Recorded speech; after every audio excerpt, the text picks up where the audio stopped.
Assalamualaikum warahmatullahi wabarakatuh. Perkenalkan kami dari kelompok 1 Indol akan membahas permasalahan kami mengenai materi Indole yang mana permasalahan pertama yakni permasalahan dari saudari Siti Ardia. Kepada saudari Siti Ardia dipersilakan.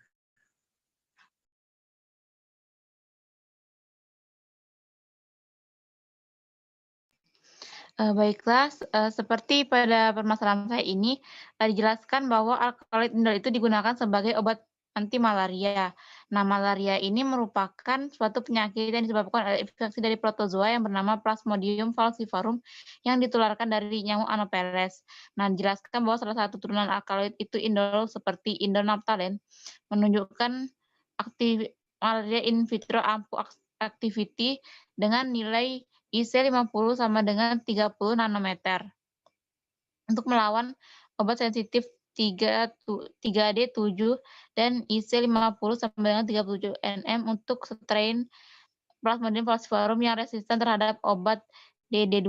Nah, pertanyaan saya adalah, bagaimana penyakit malaria ini dapat terinfeksi ke dalam tubuh manusia dan bagaimana mekanisme kerja dari alkaloid indol dalam menghambat pertumbuhan Plasmodium falciparum yang menyebabkan penyakit malaria tersebut? Nah, bagi teman-teman yang ingin menjawab permasalahan saya persilakan.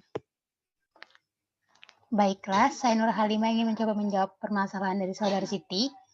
Jadi, kalau menurut saya, sebagian besar mekanisme kerja senyawa alkaloid adalah dengan menghambat pertumbuhan parasit Plasmodium melalui pembentukan ikatan dengan DNA ataupun penghambatan sintesis proteinnya. Di mana mekanisme kerja alkaloid inhibisi itu anti malaria itu ialah dia melalui inhibisi detoksifikasi parasit dalam vakuola makanan, terutama berpotensi sebagai skizontosida darah dan gametosida. Terima kasih.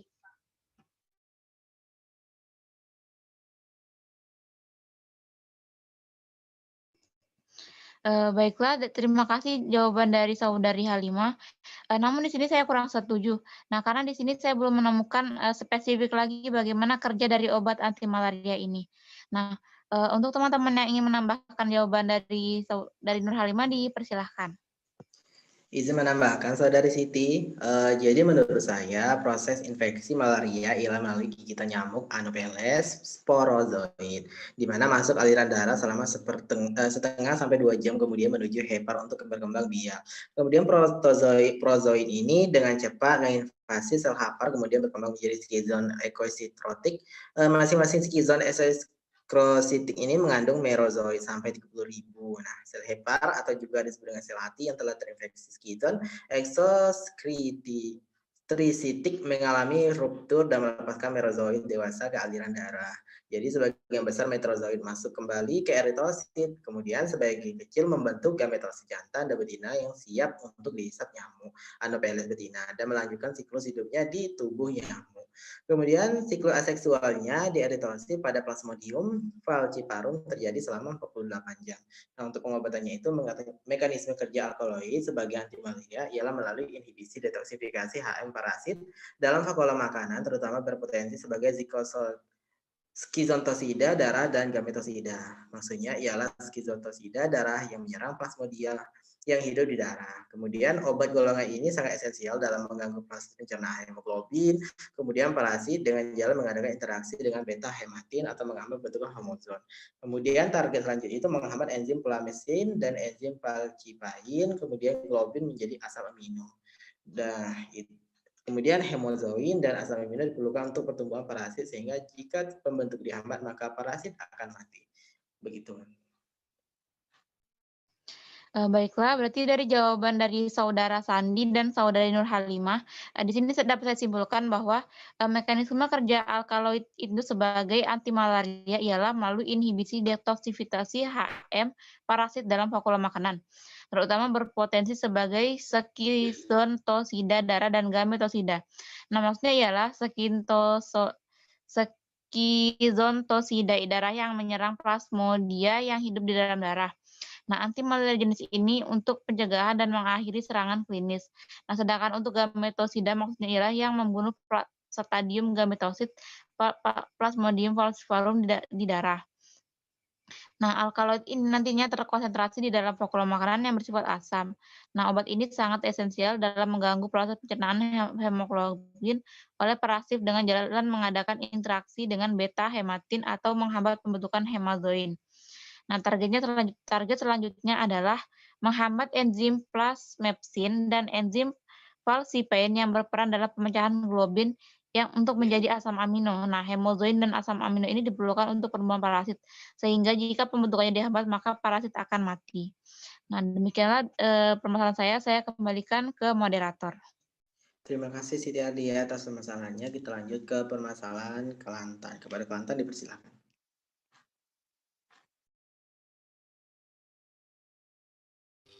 Baiklah, di sini permasalahan saya yaitu alkaloid indol bekerja pada sistem saraf pusat dan perir, yang mana selain itu bisodol, alkaloid, fiblastin, dan fikortin menunjukkan efek antineoplastik. Jadi, bagaimana fiblastin ini yang merupakan alkaloid indol dapat menyebabkan efek antineoplastik? Kepada teman-teman yang ingin menjawab permasalahan saya, dipersilakan. Baiklah, saya ingin menjawab pertanyaan Kelantan. Iya, Vika, silakan.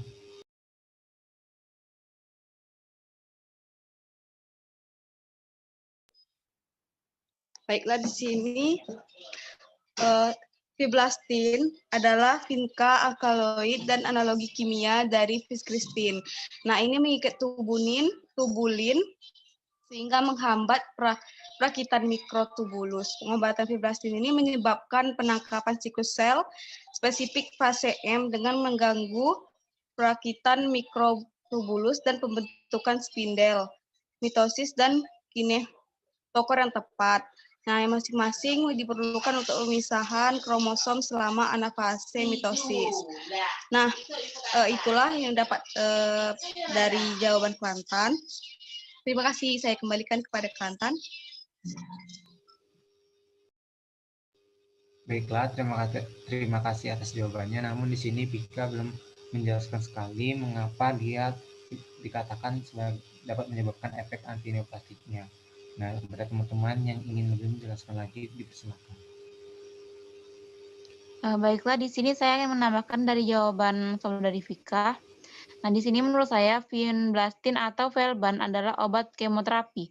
Nah, biasanya digunakan dengan obat lain untuk mengobati sejumlah jenis kanker dan juga merupakan obat pengganggu mikrotubulus.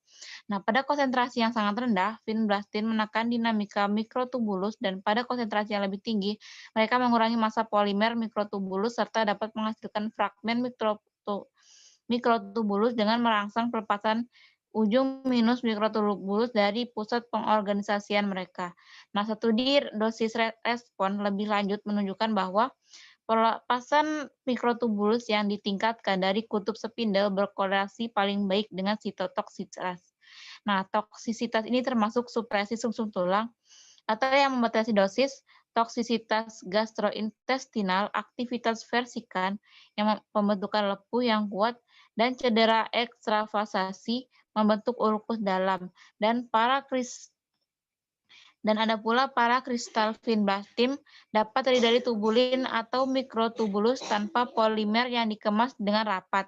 Vinblastin dilaporkan menjadi komponen efektif dari regimen kemoterapi tertentu, terutama bila digunakan dengan bleomycin dan methotrexate dalam kemoterapi VBM untuk limfoma Hodgkin stadium 1A atau 2A. Nah, dimasukkan vinblastin ini memungkinkan untuk dosis yang lebih rendah dari bleomycin dan mengurangi toksisitas secara keseluruhan dengan waktu istirahat yang lebih lama di antara siklus kemoterapi. Nah, demikian jawaban saya kembalikan ke saudara Kelantan. Baiklah, terima kasih atas jawabannya. Berarti di sini dapat saya simpulkan dari jawaban Vika dan Siti Ardia bahwa vinblastin itu merupakan vinca alkaloid dan analog kimia dari vincretin, yang mana ini mengikat tubulin sehingga menghambat perakitan dari mikrotubulus. Nah, pada pipeline ini menekan dinamika mikrotubulus dan pada konsentrasi yang lebih tinggi akan mengurangi massa polimer mikrotubulus serta dapat menghasilkan fragmen mikrotubulus dengan merangsang pelepasan dari ujung minus mikrotubulus tersebut melalui dari pusatnya pengorganisasiannya. Nah, untuk dari studinya sendiri bahwa pelepasan dari mikrotubulus ini itu dapat menunjukkan bahwa ditingkatkan dari kutub spindel berkorelasi yang paling baik dengan sitoksisitasnya. Nah, yang mana seperti yang kita ketahui bahwa antineoplastik ini merupakan dari efek yang mana kemoterapi. Nah, selain itu juga parasitoblastin ini dapat terdiri dari tumbulin atau mikrotubulus tanpa polimer yang dikemas dengan rapat. Nah, pimblastin ini yang akan dilaporkan akan menjadi komponen efektif dari regimen kemoterapi tersebut. Begitu jawaban saya, kembali ke moderator. Baiklah, terima kasih atas permasalahan dari Saudari Kelantan. Kita lanjutkan ke permasalahan dari Saudari Nur Halimah. Kepada Nur Halimah, dipersilakan.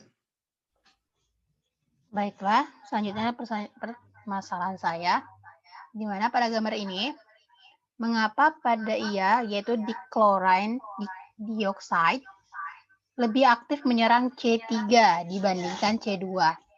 Bagaimanakah reaktifan dari dichlorine dioxide ini terhadap alkaloid indol pada C3 dan C2? Kepada teman-teman yang ingin menjawab permasalahan saya, disilahkan. Baiklah, Saudari Halimah izin menjawab. Menurut saya, dichlorine dioxide lebih aktif menyerang C3 dibandingkan C2. Nah, jadi hal itu dikarenakan pada posisi C3 itu didominasi dengan reaksi substitusi elektrofilik. Dan juga mengapa pada posisi C3 itu dikarenakan jika pada posisi C2 maka terlalu dekat dengan gugus NH-nya. Terima kasih, Halimah. Baiklah, terima kasih kepada Saudara Sandi yang telah menjawab permasalahan saya. Namun di sini jawabannya kurang tepat atau tidak mengena dengan permasalahan saya. Kepada teman-teman yang ingin menjawab permasalahan saya, disilakan. Baiklah, izin menambahkan Saudari Halimah. Nah, tadi kan benar apa yang dikatakan oleh Sandi tadi. Jadi mengapa pada posisi C3 itu lebih aktif? Itu karena C3 itu mampu meningkatkan rental lipofilik di mana reaksi indol ini didominasi dengan reaksi substitusi elektrofilik yang berlangsung lebih lambat jika dibandingkan pirola, yang mana substitusi elektrofilik indol ini lebih disukai pada cincin pirola daripada cincin benzen dan terjadi pada posisi C3. Nah, hal ini disebabkan karena serangan ke elektrofil pada posisi C3 mengarah pada pembentukan struktur dengan pembentukan energi yang rendah daripada serangan ke elektrofil pada posisi C2. Terima kasih, saya kembalikan kepada Halimah. Baiklah, terima kasih sebelumnya kepada Saudara Sandi dan Saudara Vika yang telah menjawab permasalahan saya. Jadi di sini dapat saya simpulkan bahwasannya mengapa aktif menyerang C3 dibandingkan C2 itu karena pada posisi C3 itu lebih aktif atau dia itu lebih mampu meningkatkan rental lipofilik, di mana reaksi indol ini didominasi dengan reaksi substitusi elektrofilik yang berlangsung lebih lambat jika dibandingkan dengan pirola, yang mana substitusi elektrofilik indol ini lebih disukai pada cincin pirola daripada cincin benzena dan terjadi pada posisi C3. Hal ini disebabkan karena serangan ke elektrofil pada posisi C3 itu mengarah pada pembentukan struktur dengan pembentukan energi yang rendah daripada serangan ke elektrofil pada posisi C2. Baiklah, saya kembalikan kepada moderator. Baiklah, terima kasih atas permasalahan dari Saudari Nur Halimah. Kemudian kita lanjut ke permasalahan dari saya sendiri, yakni alkaloid inbolga atau disebut juga dengan monoterpenoid ialah pembagian dari alkaloid indol yang mana berasal dari sekolonganin yang bergantung pada tanaman Thebenati imboga yang berada pada pada daun, buah, dan biji yang bersifat halusinogenil, bersifat antifluosan, serta sebagai obat untuk kecanduan heroin. Yang ingin saya tanyakan, bagaimana kerja dari alkaloid boga ini terhadap orang yang kecanduan heroin atau disebut juga dengan narkoba? Kepada teman-teman yang ingin menjawab, dipersilakan. Baiklah, Sandi, di sini saya ingin coba menjawab yang mana di sini dikarenakan pada posisi C3 itu menyerang pada posisi itu akan lebih baik atau lebih cepat membentuk produk, karena pada posisi tersebut membentuk produknya dibutuhkan energi yang lebih rendah. Itu saja.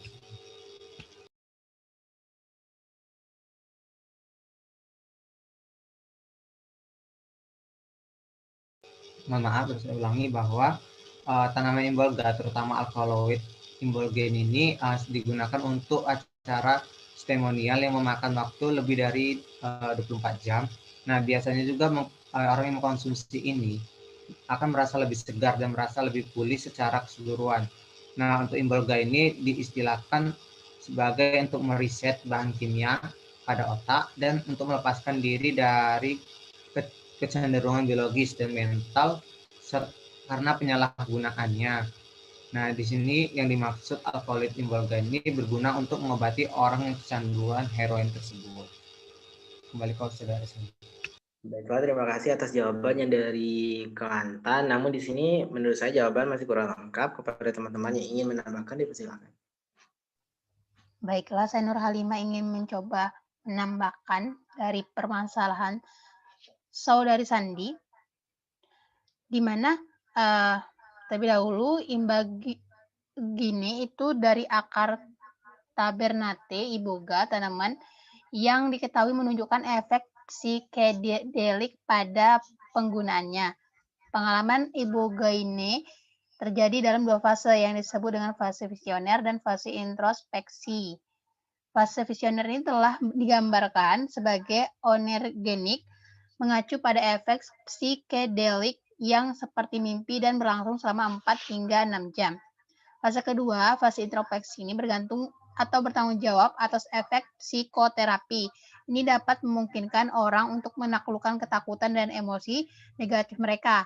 Imbagine ini mengkatalisasi keadaan kesadaran yang berubah, mengingatkan pada mimpi sambil sepenuhnya sadar dan sadar sehingga ingatan pengalaman hidup dan masalah trauma dapat diproses. Jadi imbago ini berefek untuk meredakan orang yang kecanduan heroin hingga apabila terus dilakukan maka akan proses pada kesembuhan itu sendiri. Baik, hanya itu yang saya bisa tambahkan. Baiklah, terima kasih atas jawaban yang diberikan oleh saudara Kelantan dan saudari Halimah. Jadi dapat saya simpulkan bahwasannya tanaman iboga ini, terutama alkaloid iboga, sering digunakan juga pada acara seremoni yang mana digunakan sebagai alat untuk meredakan emosi. Kemudian iboga ini diistilahkan meriset kimia yang terdapat di dalam otak, kemudian melepaskan diri, kecenderungan biologis dan mental. Dan yang mana untuk mengobati dari yang kita ketahui bahwa itu adalah heroin. Kemudian pengalaman iboga ini terjadi dalam dua fase, yakni fase introspeksi dan fase visioner. Nah, fase introspeksi tadi memang betul yang dikatakan oleh Halimah mengacu pada efek psikedelik yang seperti mimpi, yang mana mimpi itu dalam waktu kurang lebih 4-6 jam. Kemudian fase introspeksi, yang mana ini merupakan efek psikoterapi. Dan ini memungkinkan untuk menaklukkan emosi negatif dari mereka, yang mana mereka dapat sembuh daripada heroin yang dia konsumsi, sehingga dia itu dapat kecanduan dari heroin tadi dan diobati dengan imboga ini. Atau disebut juga dengan alkaloid imboga ini. Dampak positifnya juga yang terdapat dalam persoalan permasalahan saya. Kemudian terima kasih, itulah permasalahan dari saya. Kita lanjut ke permasalahan dari saudari Vika. Kepada saudari Vika, dipersilakan. Ya, baiklah di sini permasalahan saya yaitu alkaloid indol yang berguna dalam pengobatan pada umumnya merupakan molekul multisiklik yang agak kompleks. Nah, alkaloid indol ini telah menunjukkan beberapa aktivitas farmakologis. penting dan merupakan kandidat yang menjanjikan untuk obat baru. Nah, coba jelaskan contoh dari beberapa obat-obat penting yang dihasilkan dari alkaloid indol ini. Nah, bagi teman-teman yang ingin menjawab masalah saya, dipersilakan. Baiklah, di sini saya ingin menjawab, Vika. Namun saya, Silakan. contoh obat-obatan penting yang dihasilkan dari alkaloid indol ini seperti pada Rauwolfiae radix simplicia yang merupakan akar kering dari tanaman Rauwolfia serpentinalin yang merupakan famili dari Apocynaceae. Nah, selain akarnya, batangnya juga mempunyai aktivitas penting untuk kesehatan. Saja Santaranti herba yang merupakan simplicia ini yang terjadi di seluruh tumbuhan Sataranthus roseus atau Vinca rosea dari famili Apocynaceae. Nah, tanaman ini tumbuh tegak dan merupakan tanaman yang mudah berbunga dengan warna bunga putih atau violet. Ergot atau Scale cornutum adalah simplicia dari Sclerosium kering dari jamur Claviceps purpurea yang merupakan famili dari Clavicepitaceae yang tumbuh pada tumbuhan Scale cereale yang merupakan famili dari Graminae secara paristik atau saprofitik. Nah, hanya itu yang dapat saya sampaikan. Terima kasih. Baiklah, terima kasih kepada Saudari Siti. Nah, di sini jawabannya menurut saya kurang lengkap karena tidak menjelaskan khasiat-khasiat dari contoh-contoh obat tersebut. Nah, bagi teman-teman yang ingin menambahkan atau memperjelas lagi dari jawaban Saudari Siti tadi, dipersilahkan. Baiklah Pika, di sini saya akan menambahkan jawaban dari Siti. Yang dikatakan Siti tadi sudah benar, namun di sini saya akan melengkapinya, yang mana contoh dari obat-obatan pada alkaloid indol ini yaitu Rauwolfiae radix, yang mana sebisa ini adalah akar kering dari tanaman Rauwolfia serpinaliae. Nah, selain itu akar batangnya juga memiliki aktivitas yang penting untuk kesehatan. Nah, selain itu juga di Indonesia tanaman ini disebut dengan bule panda atau biasa tumbuh di Gunung Kidul, Jawa Tengah. Nah, memiliki kandungan alkaloid totalnya itu kurang dari 0,15% dengan kandungan utamanya reseptina dan resinamina. Nah, yang kedua itu ada Cantharanthi herba, yang mana simplicia ini terdiri dari seluruh tumbuhan Cantharatus rheseus, dan tanaman ini juga tumbuh tegak, merupakan tanaman yang mudah berbunga, yang warna bunganya itu warna putih dan violet. Nah, di Indonesia ini disebut juga sebagai tapak doro. Nah, kandungannya di sini yaitu pliblastina dan picristina dengan kegunaannya sebagai anti diabetes dan anti kanker atau leukemia. Nah, yang ketiga itu ada ergot. Nah, ergot ini adalah simplicia dari Sclesium kering dari jamur Claviceps purpurea, yang mana secara parisipristik atau saprofitik, ergot ini dibudidayakan di Eropa dan juga di Amerika. Ada penyebaran sporanya dilakukan melalui angin atau serangga yang hinggap sehingga dapat menempel langsung kepada putik dari bunga gandum ini. Nah, selanjutnya spora ini akan mengeluarkan micellium yang akan menembus putik, kemudian membentuk jaringan padat yang berwarna ungu dan menjadi keras sehingga akan membentuk Scleroserium. Nah, Scleroserium ini merupakan sumber dari alkaloid ergot. Kembali ke Saudari. Baiklah, terima kasih kepada saudara Kelantan telah menambahkan. Nah, dapat saya simpulkan bahwa contoh dari beberapa obat-obat penting yang dihasilkan dari alkaloid indol ini, yaitu yang pertama Rauwolfia radix. Nah, ini nih khasiatnya yaitu sebagai antihipertensi. Nah, yang kedua itu Cantharanthi herbal. Nah, ini kegunaannya sebagai anti diabetes, anti kanker atau leukemia. Nah, ergot ini merupakan simplicia dari Sclesium kering dari jamur Nah, ini nih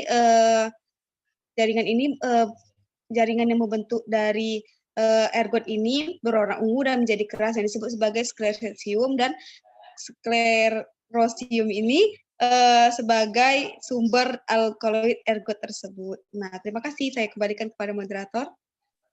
Baiklah, itulah hasil dari diskusi kita pada hari ini pada kelompok 1 Indole dari berbagai permasalahan. Kurang dan lebihnya kami mohon maaf dan kami akhiri. Wabillahi taufiq wal hidayah. Wassalamualaikum warahmatullahi wabarakatuh.